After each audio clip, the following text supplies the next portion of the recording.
All right, y'all. So this is part two of a video that I just released, and I wanted to delve into this topic, a ride or die prison wife or prison girlfriend versus a desperate woman, and the stereotypes that come along with it, and how a woman who is partnered with an incarcerated man is perceived. So let's dive right in.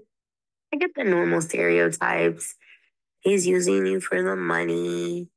You have no self respect. You're delusional. And I'm not naive to the stereotypes. I think that the only So I want to address those three comments, really starting with the money one. I talk about this in almost every video on this topic. When people are oppressed financially, that makes room for exploitation financially. And if someone isn't able to earn any money, but they're still required to buy so many of their basic necessities, like toothpaste, like jackets when it gets cold, like boots when it's snowing, like medicines, Advil, Aleve, painkillers, aspirin, sanitary napkins. Like when you have to buy those things and you don't have a regular source of income, there's a financial incentive. Now, if you really, really, really wanted to be able to say, hey, he has no financial motivation for being with this woman, then you'd probably have to end prison slavery. And that's a huge political battle that is taking place right now. Check out Worth Rise's campaign. And I'm not trying to discredit these relationships that I review on this channel because I do see validity in the vast majority of them. But I can't help but bring up that this idea that everyone is financially motivated is rooted in the fact that this entire system is an evolution of chattel-based slavery. reason I get the criticism that I do is because I'm a bigger woman. Because I've seen other prison wives. And if they're So let's address this. Do you all think that people perceive her as desperate strictly because of her size? because I've seen other prison wives, and if they're skinnier, prettier, more societally attractive, they're considered ride or die. But because they see me, I'm automatically considered dumb and stupid. This is probably the first handwritten letter. So I see it all the time. People are like, oh, you're so dumb. You're so desperate. You couldn't find the one on the outside. Even her own mother, and we showed this in the video I just posted, who said, oh, well, at least I didn't have to go to prison to find love. She said, well, at least I didn't have to go to prison to find someone to love me. These are ideas that don't just come from social media comments. They come from family members. They come from friends. They come from people that we actually hold dear in our reality. And then he rambles off into something that I can't speak about.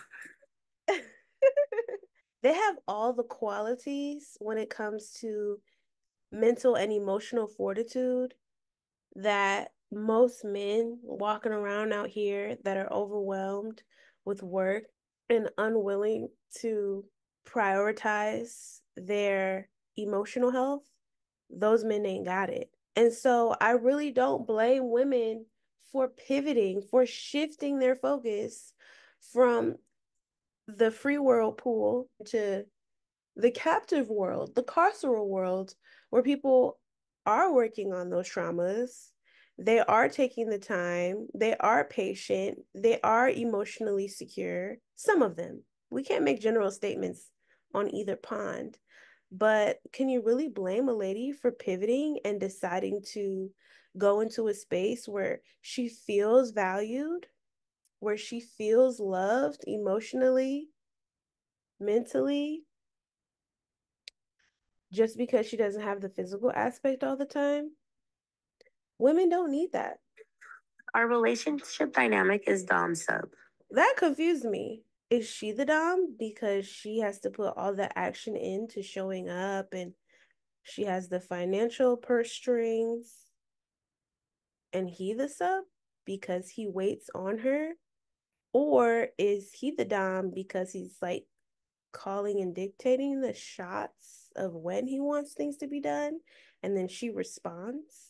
I really don't know what to make of that, so I'm gonna Google. It just means that the dom takes the lead in romantic, generally sexual pursuits, while the sub lets themselves be guided along.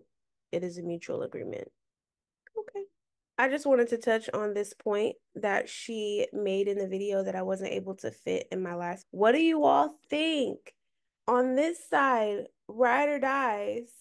When I think of a ride or die, it's literally not confined to someone dating someone in prison. Like, it's a woman that will go all out for a man who is usually reckless. Like, wow, like she's there no matter what, no matter how many times he cheats, no matter how many times he falls in any sense of the word, no matter how he treats her, like she is a ride or die. And I feel like in this aspect, she is saying that the ride or die is the higher level, more respectable title. And then there's like the desperate girl who is going after this guy because she has no other options. And that's like the least favorable. But I don't think either of those terms are favorable, to be honest. And to me, it kind of sounds like she wants to be considered a ride or die. It's not a value. It's not even a value to the person who is driving because he's doing everything else. That's why you have to be in the ride or die role, because if you don't, you're going to fall out the car. There needs to be more empathy when we consider women who enter these relationships, and men. But there's a whole nother dynamic there. And maybe one day I'll touch on men. I'm probably going to have to dig up some love after lockup videos. So I hope you all enjoyed this one, and I'll see you on the next one. Don't hate, it's not good. I gotta tell her. Don't hate, it's not good. Just let me. Don't hate, it's not good.